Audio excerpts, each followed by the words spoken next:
In the desert oasis where stories ignite, Skip's little bar, a beacon of light. From the Coachella Valley stars to cool everyday Joes, join Patrick and Randy, let the stories flow. At Big Conversations Little Bar, the magic spreads near and far. Backed by the McCallum Theater's grace, celebrate the voices that shape this place. From the coveted corner booth in a little bar at the center of the Coachella Valley universe, welcome to another Big Conversation with Patrick Evans and Randy Florence, presented by the McCallum Theater. Visit McCallumTheater.org or reach the box office at 760-340-2787. Gentlemen. Thank you, Howard, very much. Yes, we are back here at Skip Page's Little Bar in the coveted corner booth. My name is Patrick Evans. This is Big Conversations Little Bar with my co-host, dear friend, and spiritual guru, but non-dietary consultant any longer, Randy Florence. You had biscuits and gravy. I had biscuits and gravy for lunch, but that was spiritual. Was it? Yeah. Okay. Yeah, kind of. They are, if they're done right. Oh, this one was Wilma and Frida's. Oh, you yes. can't do better than that in this town. I love Wilma. I can't stand Frida. No, I'm kidding. Except I walked in there singing Yabba Dabba Doo, and I thought it was Fred and Wilma's. Not Fred and Wilma's. No, Wilma and, hey, I want to bring something up. Uh-oh. Because this is huge. Yes. What happened? Free Spot? Is that the name of the website? Oh, Blogspot, I think. Blogspot? Yes. Well, we should have done more research We on are that. very proudly here to announce we're the #1 podcast in Coachella Valley, and we just passed the Firebirds. From the Firebirds. Yeah. But, and I feel badly for the Firebirds, but, they've made it to the playoffs 3 times. But we've lasted longer into this season than they have. That is true. Yeah, it's true. I thought third time was going to be a try. Yeah, I really appreciate the Blogspot. They ranked Coachella Valley podcast, and thankfully it wasn't based on listenership. It was based on a number of algorithms, I assume. Cocktails consumed. Yeah, cocktails consumed. We were #1 a long time ago. But yeah, they named us the podcast #1 podcast in the Valley. And that ranking is only going to be further solidified by our guest today, Del Shores, who really needs zero introduction in the Coachella Valley because your work here resonates so much with the Coachella Valley. And I've had the pleasure of having you on Eye on the Desert a few times. So let's jump right in with Sordid Lives because you're celebrating a big anniversary, 25 years. 25 years. I can't believe it. I was like, the other day, someone asked me, how old were you when and I'd already said it's 25 years old. So they're just trying to, I said, look, I'm 67 now and proud of it because I feel very young in Palm Springs in the valley here. We were born in the same year. Is that right? You 57? and I. Except I wasn't born in Winters, Texas. Yeah, there are very few of us who were. I was born in 57. And you came from a Southern Baptist background. I did. I did too, as well. Did you really? Yeah, well, it was weird. My mother was Methodist and my father was Catholic, so they settled on Baptist. Very odd. Very odd. odd. Cuss on this? Yes. Okay. I was going to say that is fucked up. It is. It's all kinds of fucked up, frankly. Why? That'd be like saying, let's be a Mormon. Yeah. We haven't even talked about their Scientology time yet. So. Well, but we only did that because Tom Cruise is so damned handsome. Oh. When he comes to the house, you say, sure, I want to be a Scientologist. I would. Yeah. And that's why I actually really... A lot of your work resonates with me because I have since retreated back to the Catholic Church because I felt like as an Italian American, the Southern Baptists really didn't want me. Congratulations on your new pope. Yes. Oh, thank you. Yeah. We like Pope Leo. Did you have anything to do with that? For a pope, he's kind of sexy. I just hope he's hot. evaluated That's him. what I said. They were saying it's down to 3. I said, which is because I always go by not their qualifications. Who is the hottest? That's what I want. Well, he's relatively a young man for the position. My age, yes. Yeah. There you go. And my wife said to me, she said, he has a really kind face. So I guess that is a sexy quality. And what gay guy doesn't like 69? That's his Is he number. I think 69 or I'm gonna go out on a limb and say I think even the straight people can get into that. I don't think that's limited. That's I have no idea what you guys are talking about. And I had someone the other day, I was talking about 69, and she said, this woman, she goes, I don't like 69. It's just too much multitasking. So we went from the Pope. yeah, we went right to Well, you know, the I will fast- bring you into the gutter. Yeah, very one of us will be fast. bursting into flames in the next 5 minutes. You know the fastest speed at which you can have sex is 68 because at 69 you have to turn around.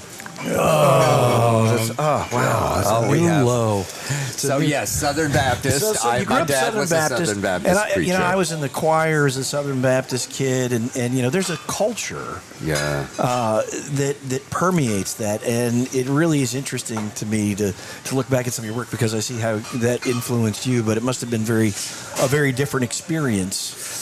Well, Especially in the Deep South. yeah, I mean, I'm from Texas, and my dad was, my dad was the Southern Baptist preacher. My mom was the high school drama teacher, so I had theatrics on both sides of the family.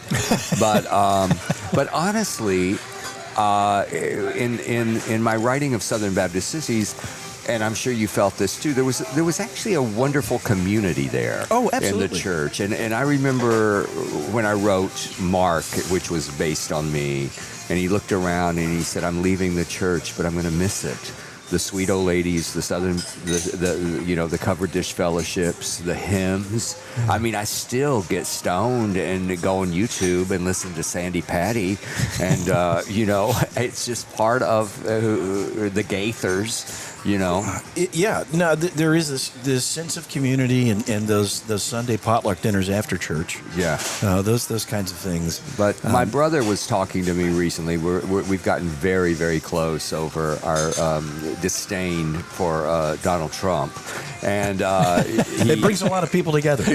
Well, He's united that I way. adore my brother. He was my big brother, but he became a Southern Baptist preacher, and he was a Republican for years. And this really brought us together in an odd way. I always go, if there's anything positive came out of this administration, it was my relationship with my brother. But we were talking, and he said, sometimes when I read your work or where I hear you talking about our childhood, it seems like that you were you had an unhappy childhood, and I don't think we did.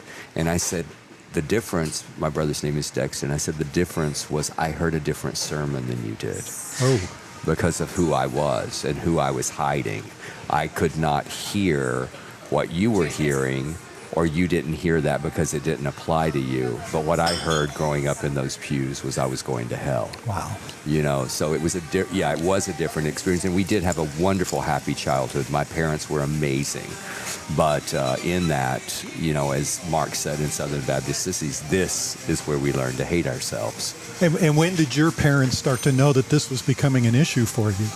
Well, they didn't for many years because, I married a woman. I have two daughters. I'm going to be a grandpa, by the way, in like 3 weeks. Congratulations. Congratulations. My youngest daughter, Caroline, is pregnant with Nothing a better than grandkids. baby boy, and we're all excited about that. And I don't regret that the damage that I had, because it gave me these two amazing kids, and it also, damage gave me a career.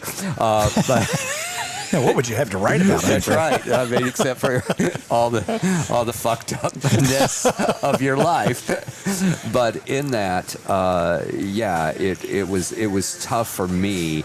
And then when I did come out rather late, it was especially hard for my dad and my brother. My mom immediately, because my mom was Luttrell.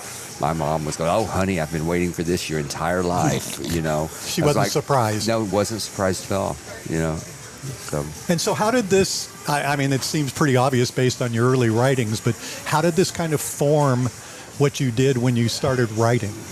Well, early career, when I was living a straight life, and I wrote Daddy's Dying, Who's Got the Will, which became a movie. I think how it informed it was that there was a celebration of sorts of the church. I mean, there's always hymns in every piece of work that I've written. There's always the foundation of that that religion is there. How it, how it is interpreted by each character is different. But it was always a part of me. So I've many times said, I'm not really a writer. I'm just a thief. Stealing from your past. That's right. I mean, with Daddy's Dying, when I wrote Daddy's Dying, I was 28 years old when it opened. The play opened, and it opened in a 64-seat house in Hollywood. I never thought, my family, except for my mom, nobody goes to theater. I never thought that they would know about it. So I just stole my mother's family when my grandpa was dying, and my pawpaw. And, boy, when that movie came out, my Aunt Rita didn't speak to me for 7 years. So they really ruffled feathers. Yeah. Oh. It was obvious who was who. Yes, and they were like all excited. I've got this movie coming out, and I didn't tell them what it was about. I was like, how do you tell them? Oh, the good news is it's about you guys, and the bad news is it's about you guys. But it all worked out, So, you maintained a straight lifestyle and married and had kids. But when did you actually like going through that? You must have been terribly conflicted. Very, yeah. There's a lot of pray the gay away. That Right. was taught. I mean, you probably heard that in those pews yourself. Not that you had to deal with that. But it was a part of me, my struggle, and so.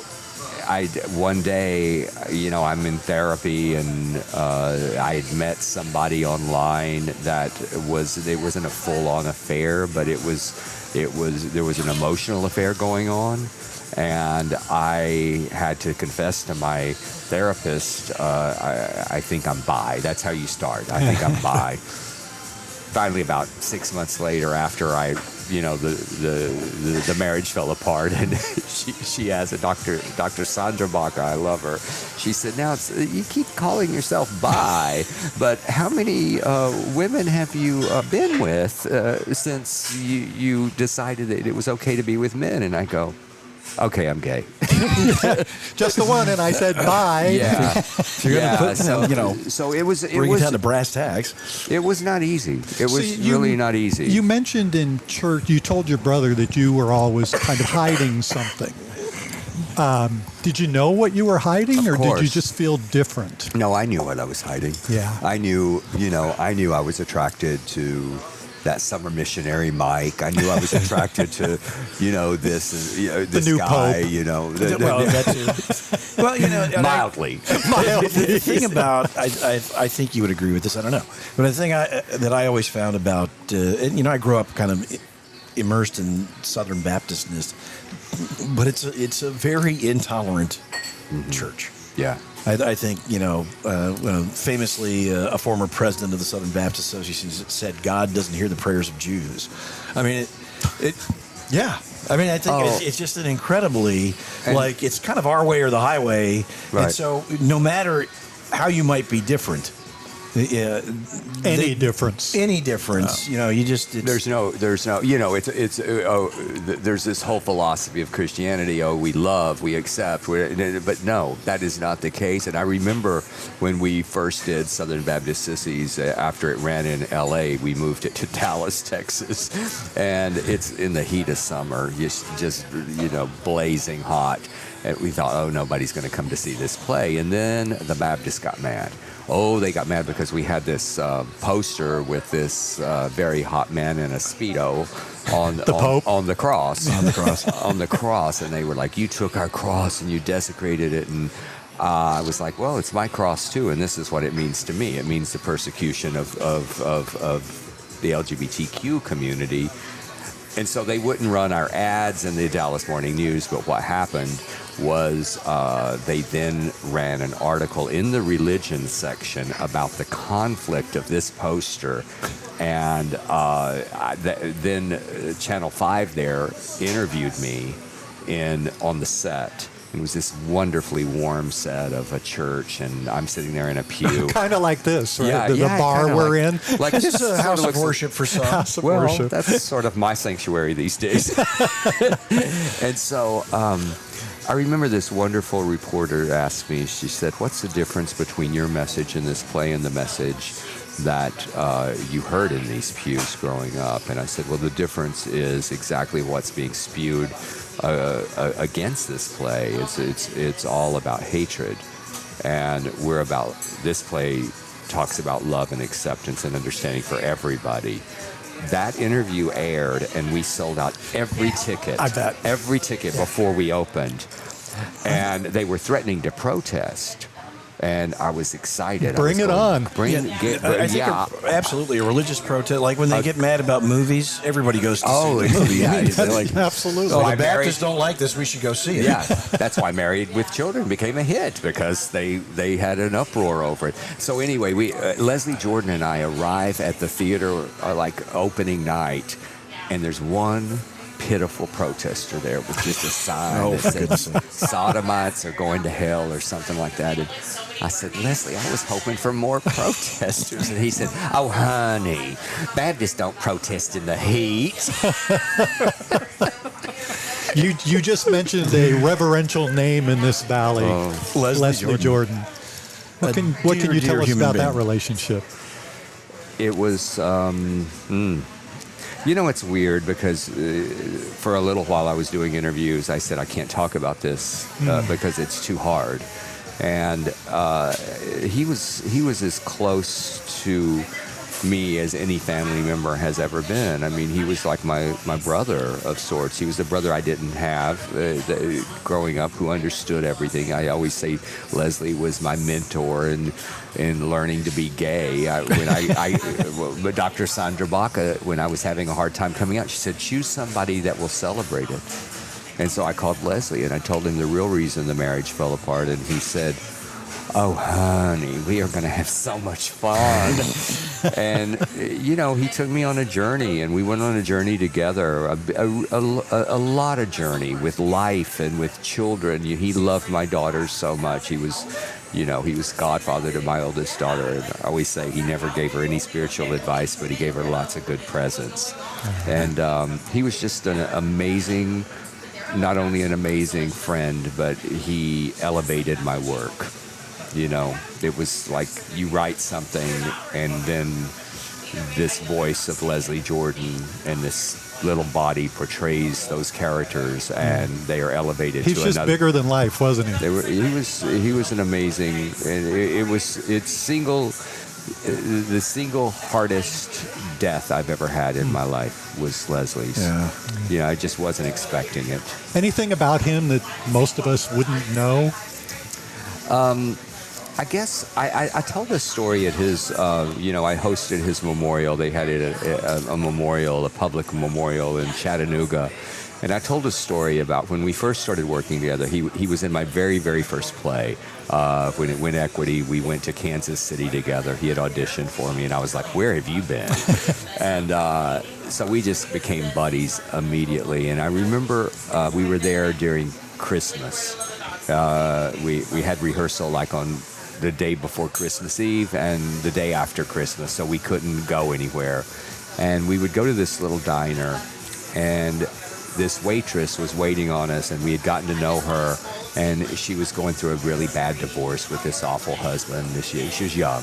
And he said, what are you going to do for the kids for Christmas? And she got all teary-eyed, and she said, well, it's not going to be much of a Christmas this year because, he hasn't been supporting us and I just don't have the money. And so she goes away and Leslie said, do you still have your per diem? And now let me explain something. Back then, we were making $350 a week for the play and maybe $100 extra in per diem, like $20 a day or something. Yeah. And I said, yeah. And he said, okay, let's give her 50 each. So those kids can have some Christmas. And so he wrote her a little note and we left her $100. And then when we got out to the car, he said, let's watch her. And so we watched her just collapse into the booth. Wow. And that's a great story. So that's who he was. it was, you know, he gave, and he gave back, and he saw people, and he loved to talk to anybody. And was he like that as an actor, very giving as another actor on stage? Well, he was like a giving as long as he got the laughs. Okay. I mean, Ann Walker, who played Lavonda, and who she was in Southern Baptist, she tells a story about, she said he would go dig through his purse and he just still focused, you know, and she'd go, why are you doing in my monologue? What are you doing that everybody's laughing Getting at my the laugh. Getting the laugh. That's awesome. That is You know, phenomenal. nothing. When Sordid Lives debuted, you know, again, you're looking back at 25 years of this. It's become kind of your seminal work. Did you have any inkling that it was going to strike such a chord? Look, Patrick, we honestly, to tell you the truth, we didn't know what we were doing. We had no idea. I had never directed a film. I directed plays, of course. I was very good with actors, but I hired a DP, and he was one of our producing partners. He was one of the reasons, Max Savon, who got the movie made, because he worked at Sony, and we got all this equipment of high def, and he really taught me about the 180 and, you know, and how to direct. But I knew that if I did it simply with this amazing group of actors, that it would work. And I had the play experience, so I knew where the laughs were, so I knew how to edit it. And we just started flying blind. I mean, we literally were just submitting to every film festival.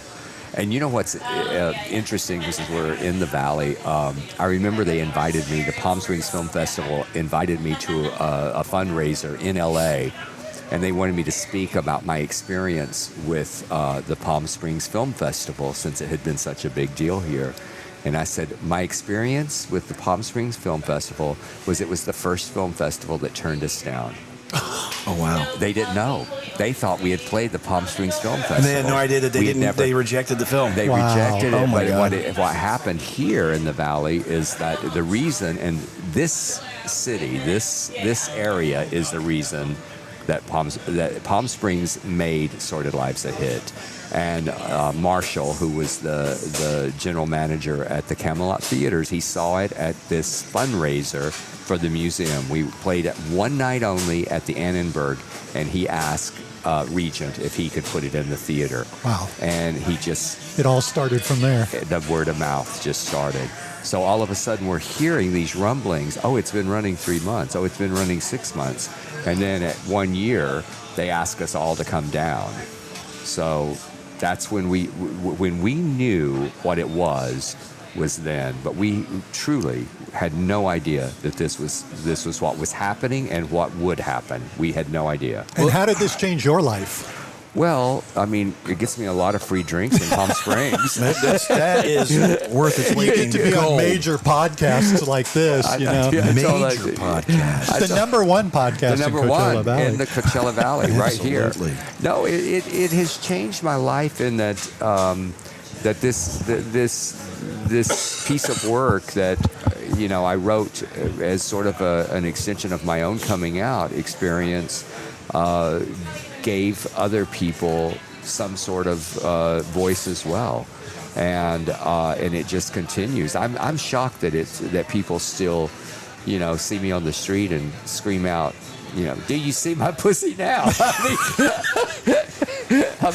And your answer is usually, I always go, I am a major playwright, and that's the most famous line I've written. There it is. so was there some point in your career where you started looking at the fact that you were on stage with Leslie Jordan and Delta Burke and people like this and thinking, how did I get here? Yeah. You know what? I have a wonderful friend. He's still my friend. He was our publicist, Ed Barron. And I remember he also kind of didn't know what he was young publicist. And we could afford him, but he was great. And he got us because of Olivia, because of Delta. I mean, Delta had just come off of Designing Women. She was unhireable kind of at the time, you know, with all the bad publicity. And I was her first job back. And Olivia, to grace her talent. That's just crazy. To do this little tiny film. She had been my friend for many years. Her sister Rona and I were very close. She was in my acting class. And then Beau Bridges had done Daddy's Night. So I was able to gather this cast that I didn't deserve. And then suddenly we're on Good Morning America and we're on the Today Show. And I think that's when I saw Delta doing that interview on either Entertainment Tonight or Good Morning America, I was thinking, wow, this is a different animal than I thought it was. But here's what happens as the Insecure director, and I was, young at the time. I was going, I just hope it's good. I hope that when it comes out, because this was before it came out. Right, that was the publicity tour leading up to the release. Yes, and then so you're just hoping, and it didn't get good reviews. It was really no. You go to Rotten Tomatoes. It's like my least best. I mean, of all my movies, it's the least best reviewed. Really, that makes sense. Wow. I mean, it's shocking me, but because my lens of that film is through. I lived in Palm Springs, for the last 23 years. So when people talk about Sordid Lives, it's a legend here. Yeah. So I mean, that's 96 weeks it ran. Yeah. Wow. I mean, no, it was. So did you get to the point of accepting that you were good and that you were worthy of everything that was coming to you? Well, we all have imposter syndrome. I think we all do. And I after I did Sordid Lives, Olivia and I bonded even more, and she wanted me to write this movie because she had talked to Showtime and for she and her daughter Chloe, and so I wrote a movie called The Wild Girls. And I remember this moment. I was staying at these condominium called the Xanadu in the Gold Coast in Australia, and it was the first day of shooting, and I'm jogging to ABBA, and I see Olivia all coming my way, and so we jogged together, and she said, "How are you feeling, mate?" And I said, "I'm just scared that people are going to find out that I'm really not that good." Wow. And she said, "I go through it every time I step on stage." Wow. And so I thought, oh, and her telling me that, for some reason, gave me permission to be good. And it was because writing was always easy for me. It was an easy thing. It didn't, and you go to Deepak Chopra and the 7 laws of spiritual success, the law of least effort. Like y'all are very good at this. This is easy for you. Well, sometimes that's why you're the #1 podcast in the Valley. Because it's easy and it's good. Well, thank you. I get that. No, that makes a lot of sense because writing was easy for you, and that's what you're good at. But it translates into all of these other things that you've gone on to do. So yeah. Well, when you get to the point of feeling comfortable with what you're doing, you're not worrying about all the other stuff like, am I doing good or not? Right. You're just doing it. Yeah.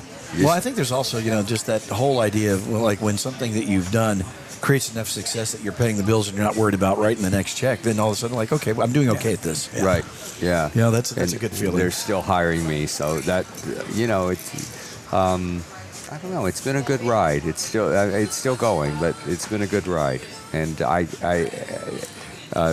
many times people have asked me, do you have an issue with being identified with Sordid Lives so much? Because I have written a lot of other stuff. A lot of other stuff, yes. A lot of other stuff. And I go, no, I don't. I celebrate it. So that's fine. I guess some people can get very resentful. Like they do many things, but you get known for that one particular thing, and maybe you get a little resentful of it. I think some big stars like Sean Connery was a little resentful of only being known as James Bond for a while, but then he reconciled and realized it's a good thing. But I guess it's easy to do. But when you look back, as you say, you've written so many different things. Put Sordid Lives aside. Is Southern Baptist Sissies one of your favorites? It is my favorite. It is your favorite. It's my favorite of everything. But yeah. I love Sordid Lives. Because of the personal story. It was so personal to me, and it was so healing for me. Because, when I wrote that play, I wrote it with resistance. I'd had back then. My brother and I did not have such a great relationship, and there was some issues over me and being gay, and the not understanding. And Matthew Shepard was murdered, and I had a conversation with him about how I felt that there was a possibility, because I'd seen this article in Time magazine where they were interviewing one of the girlfriends, and on the wall was a picture of Jesus. Oh. And that's why Southern Baptist Sissies was written, because I saw that picture and I thought, I wonder if they learned to hate in pews. I wonder if that's why. So I was having this conversation with my brother, and he said that line that I hate to this day, because it said, well, we don't hate the sinner, we hate the sin. And I'm like, but I don't think that at a certain age people can differentiate. And I don't think Jesus said that. No, and Jesus never said anything about homosexuality. Come on, he hung out with all those disciples. There was 12 guys that never mentioned a girlfriend for one of them. No, I mean... Good point. I'm no scholar on that. I don't. Maybe. Yeah. Maybe Peter had a chick on the side. I don't know. But Thaddeus was the effeminate one. That's what they said. So anyway, it doesn't matter. But that started the journey for me. And I started writing, just a monologue about, when I was a kid, I had a crush on Jesus. And did it just start to kind of come out? Yeah. Yeah. Yeah. We are going to take a quick break to recognize our presenting sponsor, the McCallum Theater. They make all of this possible. Yes. They're incredibly generous to us, but they're incredibly generous to the Valley and all of the wonderful things that they provide, including their incredible education department. So we want to pause and acknowledge the McCallum Theater and McCallumtheater.org.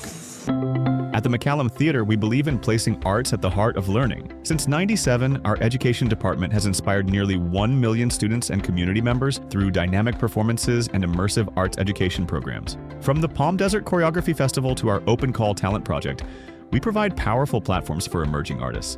Experience how the arts contribute to personal growth and enlightened citizenship. Your entertainment, your theater, the McCallum Theater. Learn more at mccallumtheater.org. All right, we are back. Thanks again to the McCallum Theater. We are here with Del Shores, and we're just diving into... We jump right into Sordid Lives, but now we've pivoted to Southern Baptist Sissies, and we were just getting into kind of your writing process. Like, you just... it just started spilling out of you. Yeah, it's self-taught in a way, but it's also, I now have the privilege of mentoring and teaching. I teach at Northwestern State University every year as a guest artist. And I always tell my students, just read plays. If you're going to write plays, read plays. And that's what I have to go back to my mom, who was that drama teacher. And she used to pay my brother and myself $1 to either read a play or a book. Every one that we read, she would give us $1 until she stopped, because I kept reading so many that she was going broke. Did she care what you read? No. She had we had this one area in our house that was kind of a hallway, and she just filled it with books. And so that was my education, and she always, every year, she directed the plays in high school, and she would get this big stack of Samuel French playbooks, and she would say, "You want to read them with me?" And I would just devour them in the summer. And one of my proudest moments with her was taking her to the bookstore, the Samuel French bookstore, and showing her my plays on the shelf. Wow. How did she react? She was very proud. My mother was really, really proud of it. Not so much the movies and the television as much as the plays, because she... Well, that was her world. That was her world. She was a theater person. And a theater director, so... and so you learn by just absorbing these plays. Yeah. So... Yeah, I went to Baylor and majored in journalism and Spanish. In Spanish. Yeah. Have you ever written a play in Spanish? No, I've written some words. A few choice words. You told us a really funny story before we started taping.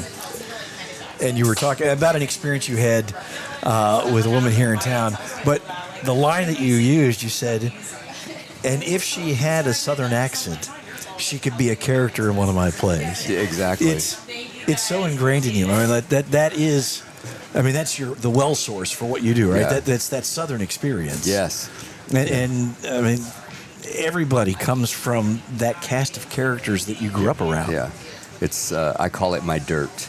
That's why when you back to Leslie, people would always say, "Why did you connect with him?" And I said, "Because we came from the same dirt. We grew up in the Southern Baptist Church. We just with a secret of being gay and." Yeah. You brought a lot of your stuff into all that early writing, but some of the later writing you did, like Queer as Folk, how did your life come into that? Well, my gay life came into that because I had, when I wrote Southern Baptist Sissies, Ron and Dan, who created Ron Cowan and Dan Lippman created Queer as Folk, and I had back to that Olivia Newton-John picture, Swoosie Kurtz was in it. And Swoosie was in their series Sisters. Yes. When she got back to the States after we filmed, she told them, "You have to go see Del Shore's Southern Baptist Sissies because you need to hire him on your show." And they came on Friday and they hired me on Monday. Wow. I met with them and they hired me in the room, and they said something that day. They said, "We like in our show for you to take your life, share it in the writer's room, and then let's see what characters it fits." And we did that so many times. I mean, we filmed in Toronto, and there was a doctor up there, Dr. Solish, who would give me shots in my face to make me look young, and so we stole all of that. I would come to the writer's room just like black and blue, and they'd go, "Del, you have to stop." But the Botox addiction. We took that and gave it to Ted because he was feeling insecure. So that was a wonderful, wonderful experience for me to write on Queer as Folk. I loved it so much. How long did you do that? I did it for 3 years. Wow. I did the last 3 seasons. So some pretty iconic stuff that you've been involved with. I've been lucky. You got to be pretty proud of that. I am. I'm proud of my body of work and continuing. I'm continuing more in the theater these days. I just directed a play off Broadway that written by a wonderful writer named Jiggs Burgess, and he was the winner of. I have a foundation now, the Del Shores Foundation, and he was our very first winner, our playwright winner. This was his second play. So we give opportunity to LGBTQ playwrights and screenwriters and short film writers. Tell me how the foundation came about. Wonderful, wonderful man named Stuart Bell, who's one of my closest friends. He actually lives here in Palm Springs now. He's the one who got me to move down here. He said, "Come join us in the land of delusion." We pretend that all of this is not happening. All of this in the world is not. It is like you could just tear the curtain aside and go, "Oh." Let's just come to the little bar and pretend that this is not happening in our world. It is a bubble. We live in a bubble. It's a pretty good bubble. But I had mentored one of my closest friends, Matt Hayes, who had written a wonderful little short film, and I was going, "You need to do this and this," and then we raised the money, and I helped him make it, and Stuart was wonderfully generous in helping with financially, and he came to Emerson Collins, who has been my producing partner since 2006 now, and he said, "Why don't we create a foundation where you can do this for other people, where you can really help LGBTQ storytellers?" And I was like, "Oh no, it's too hard. This is too much work." And then Emerson had a brainstorm of if we had a contest every year and you could submit your scripts, and if you've never been produced, you could never be produced in playwriting or screenwriting or short films. And then we had one winner, and then we give opportunity to them. So we've had one of our short films was played the festival circuit last year, and all of our plays have been produced. And I have really big news, actually. This is the first time I've been able to talk about it because it just happened. The winner of Emma, who just won, Scolage is her last name. She just won our third year with a play called Cockroaches. is going to premiere at the Revolution Theater. Oh, that's great. Oh, terrific. Yeah. When does that come out? It's going to be in 2026. Yeah. All right. So in their season. RevolutionStageCompany.com is the website when it comes out. It's So called watch Cockroaches. that. It's the ink is not even dry. I probably shouldn't even be saying it, but I'm going to say it. Oh, Well, our by listener- the time we produce this thing, I mean, it takes us months to get one of these things out. And so our listener will have forgotten about it by then. No, so- they'll be ready to go. It'll be almost on stage. It's all good. So, I mean, what directing in front of the camera, behind the camera? What do you like to do the most? If you had to pick one, I love this question, and I do have an answer for it. Thank God. If I could pick one thing of the hats that I've worn, I would be directing one of my own plays. It's my favorite thing to do because it's the last step in the process for me now as a writer is to direct the piece. I've directed everything I've written since Sordid Lives. have you directed yourself? I've not. No, now No? that I don't do. Yeah. When like Emerson Collins directs all of my one-man shows. Okay. When I stand in, I need that other eye. I really do, and I can't even direct. I don't even understand how Eastwood and and Kevin Costner, these great movie stars. I'm not sure how they can direct themselves on film. It's not in my. Tell us about the one-man shows. I've had a great time standing on stage and talking shit. And Talk about how that started. well, it started out of kind of being broke.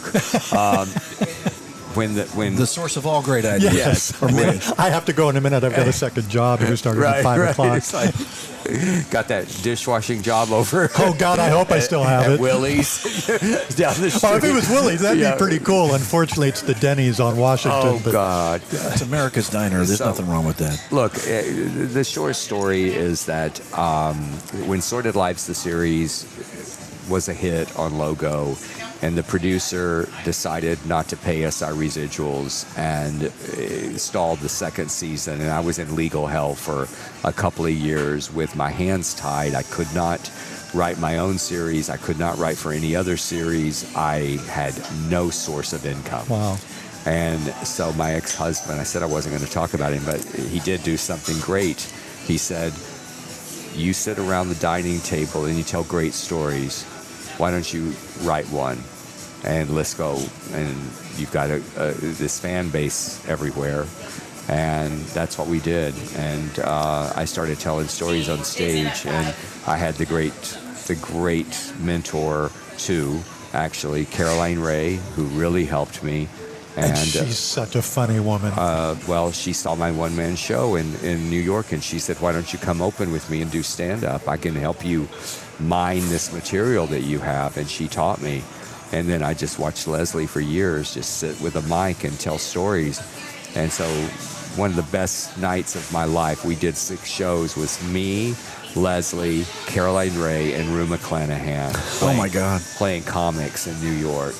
Wow. So that sort of evolved, and I started doing, I did over 500 shows just talking shit. And then I wrote a play called 6 Characters in Search of a Play. And what I did is I took people like Paula that I told you about, Yes. anybody that I felt like was circling the wagon that I haven't told you about yet, and I chose 6. And I wrote this play, and, it was... Emerson directed it. We filmed it.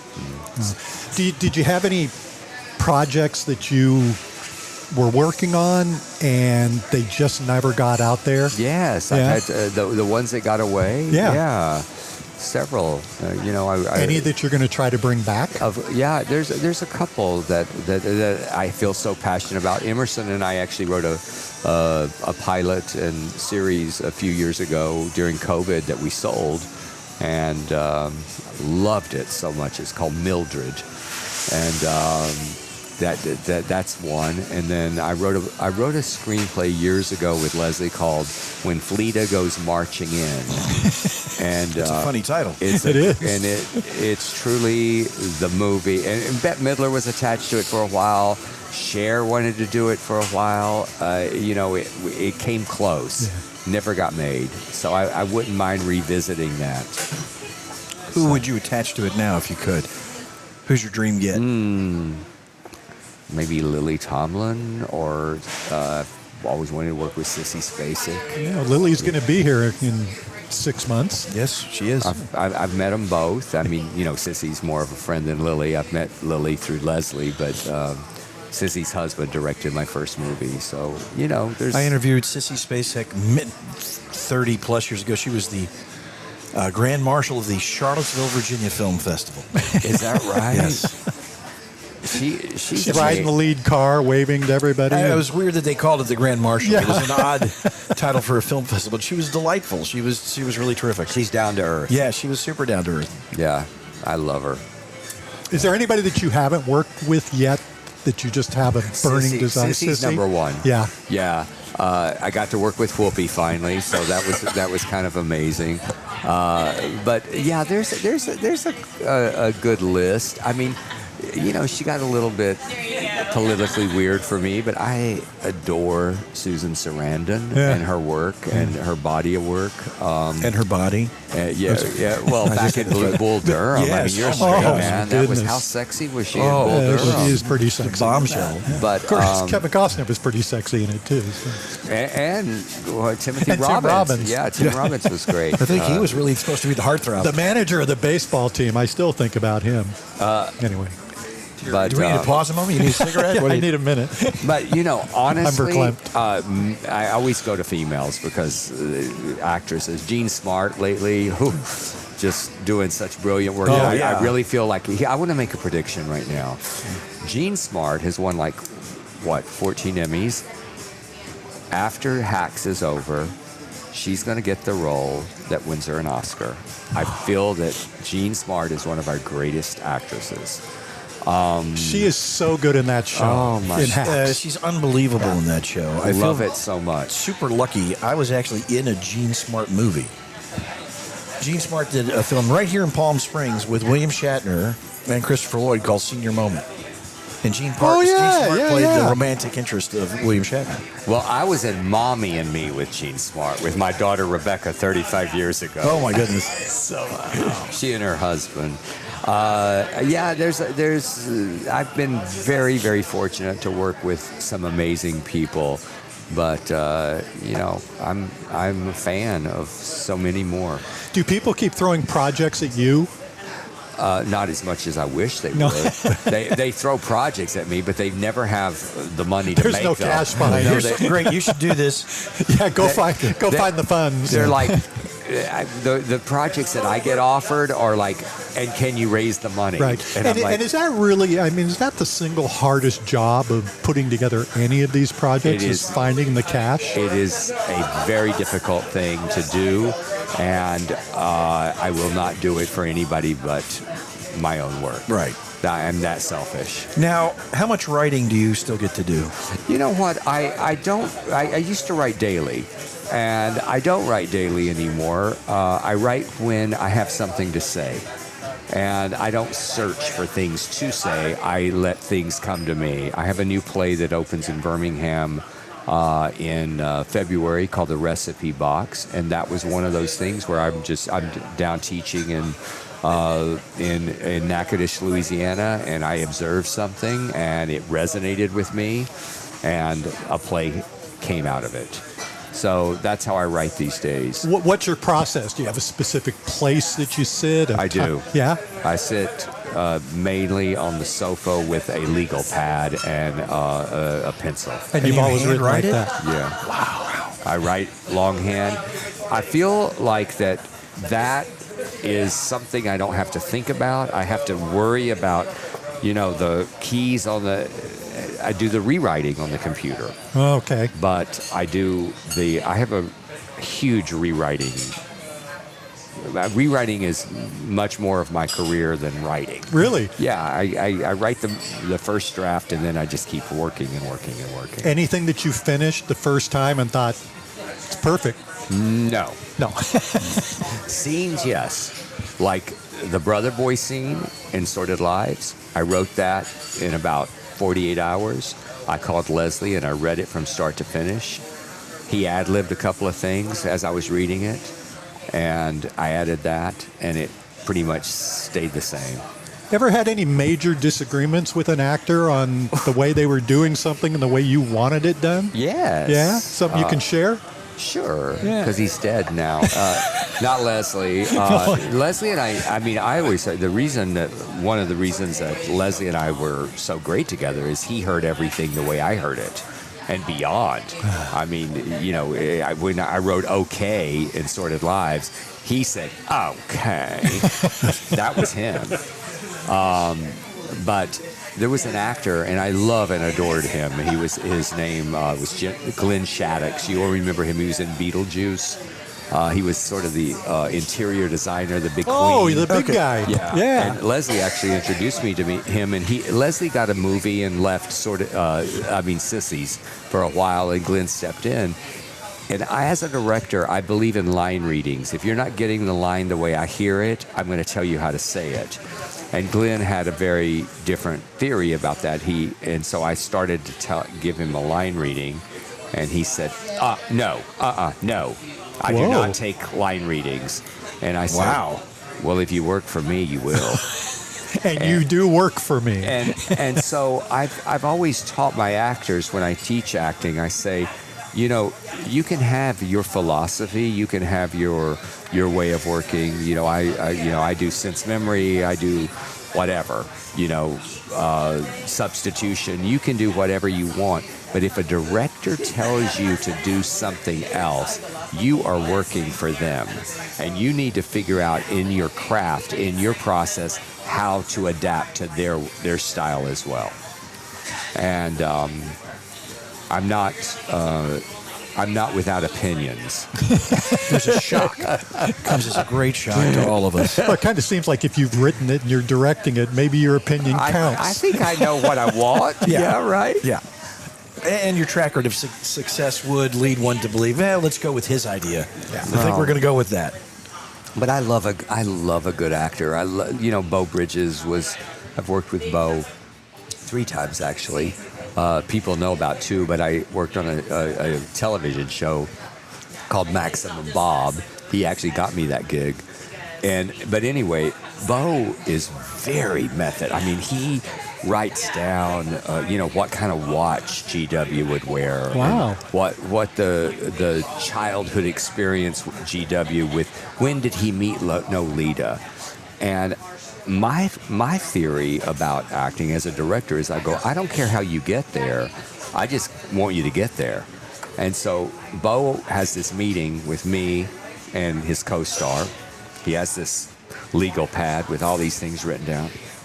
We were doing Sordid Lives, and so it's me and Delta Burke and Bo Bridges, and he's going in GW, met Nolita in 8th grade. She was in 8th grade, and he was a sophomore in high school, and then blah, blah, and he's just going on and on, all this detail.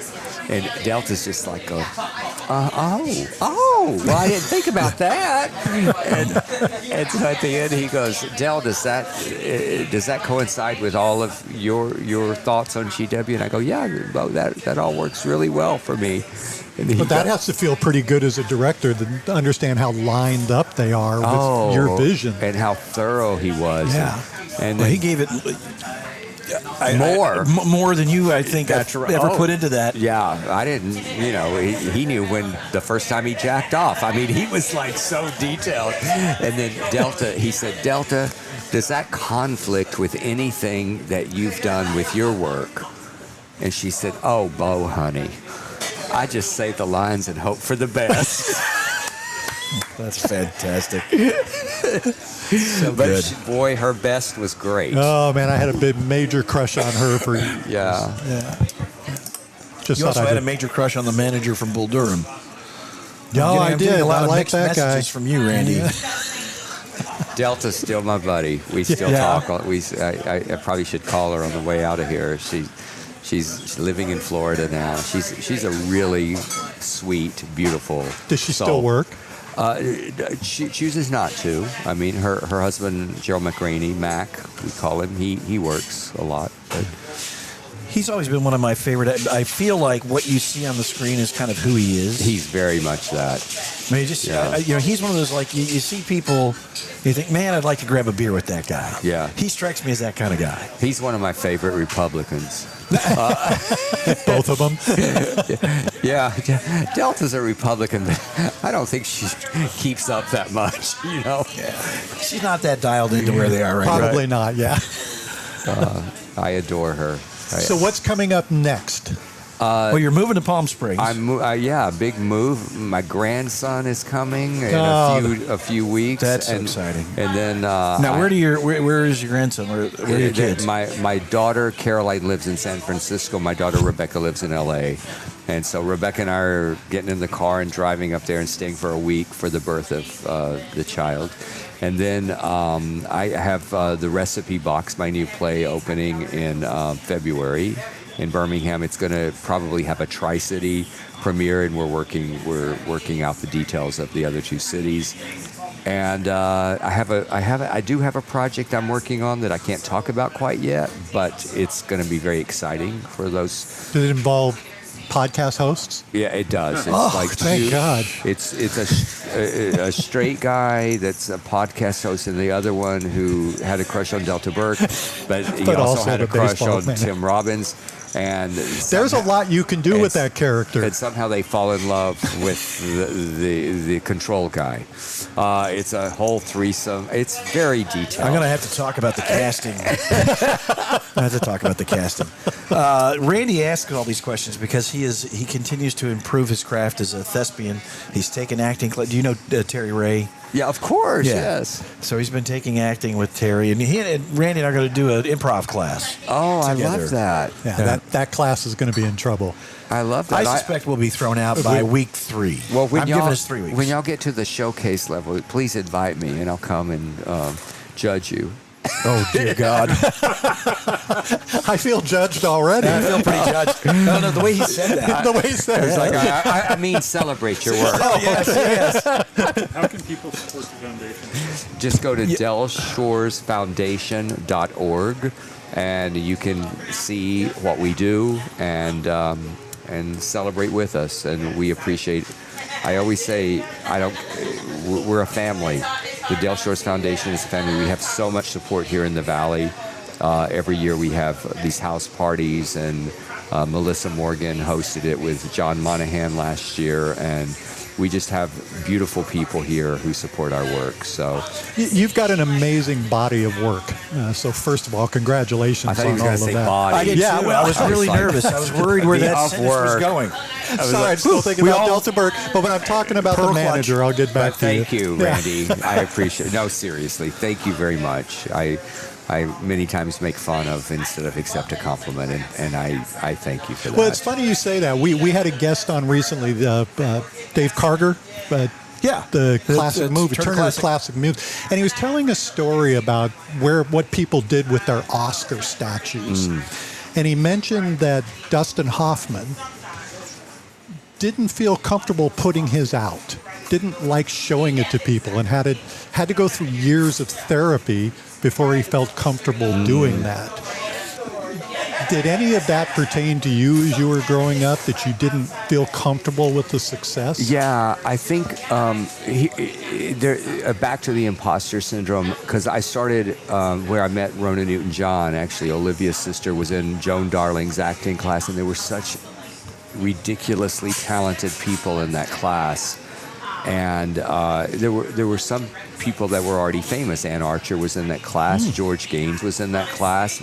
I remember one session, Steven Spielberg came into the class. I've heard of him. Yeah, he just wanted to know how to direct actors better, so he just sat there and watched. But there were so many actors that I could name their names right now, and I don't know what happened to them. And you would go, wow, they're going to make it. They're going to be so huge. And so your success is different than maybe you even thought it would be, or maybe you thought it would be bigger at some point, but it wasn't, or whatever. I mean, it's all a part of the journey.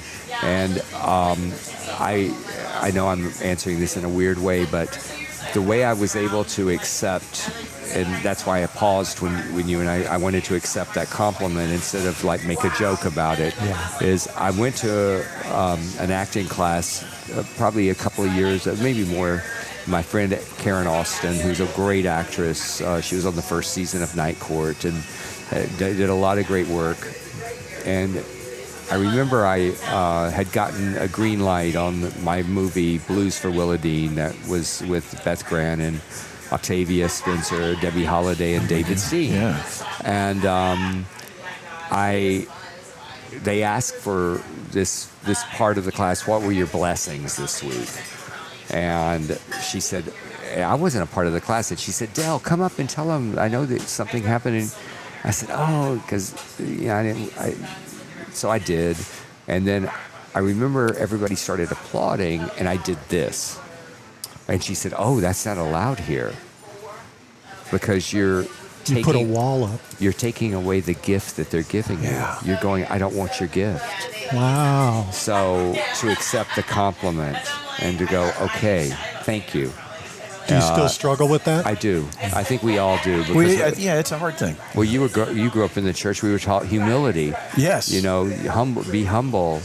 Don't be that person with a lot of pride. But so yeah, it's part of learning. Yeah. Always learning and growing. I heard Jason Bateman say recently, as a director, that he tells his actors 3 things on the first day: be on time, know your lines, and don't be a dick. Is there anything that you say to your people on the first day of a shooting as to how you want things to go? I tell my actors very much some of that same. I say, be prepared. If you think you're prepared, be over-prepared. Because when all of these elements come in, when you have the boom, when you have the camera coming, it's not just me and you talking anymore. And you think about these, we were talking about Jean Smart, all the brilliant work that she does. Well, think about that with all of these people around her. And you have to be so prepared. And I agree with Jason Bateman. I don't work with assholes anymore. Yeah. I've worked with a lot of assholes in my career. And if I have any inkling that someone is an asshole, I'm not going to work with them. Okay, dish the dirt before we go. Who is this? Give us some names of your people you won't work with anymore. Oh, I love this stuff. I would never. Judge Reinhold, Thomas Hayden Church was not exactly nice. He seems like he could be a little well, why does it? difficult. You think about people, like you think about Judge, you think about, Tommy. I love Tommy. I loved it. We worked on Ned and Stacy together, but he wasn't kind to Deborah Messing. He was awful to her. Really? And I look at those people who are rude, who are nasty to those people that they perceived. I don't think of people as underlings. Yeah. I don't think of the assistant costumer who's giving you a robe or whatever that you have to, like Judge had thought that he could yell at people. Or the DP. I worked with him twice, and it was 2 times too many. He was mean to Sandy Sissel, the DP, on Dad, the Angel, and Me. And I remember he came up to me at the end of that shoot, and he said, probably, I'm saying things I probably shouldn't, but I don't give a fuck at this point in my life. He said, I hope we can work together again. And I said, Judge, I would rather work the drive-through window at El Pollo Loco asking people if they want corn or flour tortillas than to work with you again, because you are a horrible human being to other people.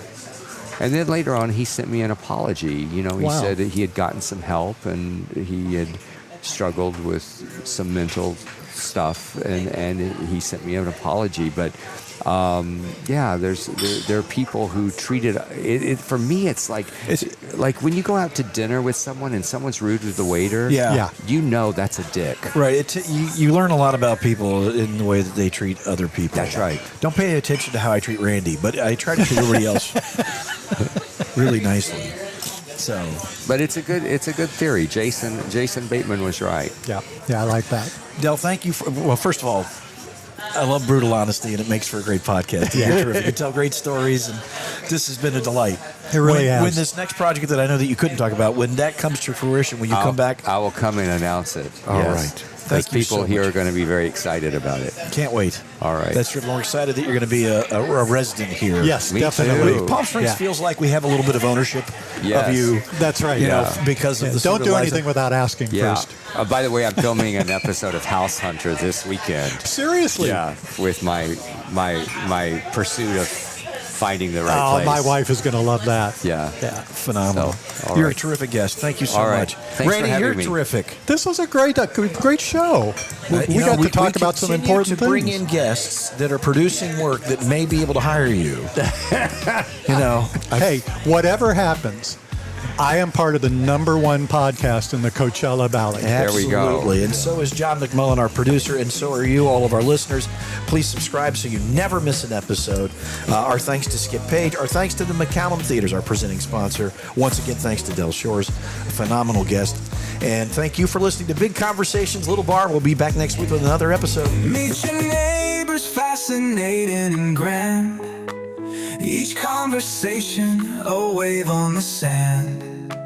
Raise your glass and join the ride, where stories and dreams fully collide. At Big Conversations, Little Bar, brought to you by McCallum, our guiding star. From movie, stage, and TV's delight, join us for a captivating morning, noon, or night. So gather round at Skip's Little Bar, where stories travel from near and far. Big conversations where they unfold, with Patrick and Randy, tales retold.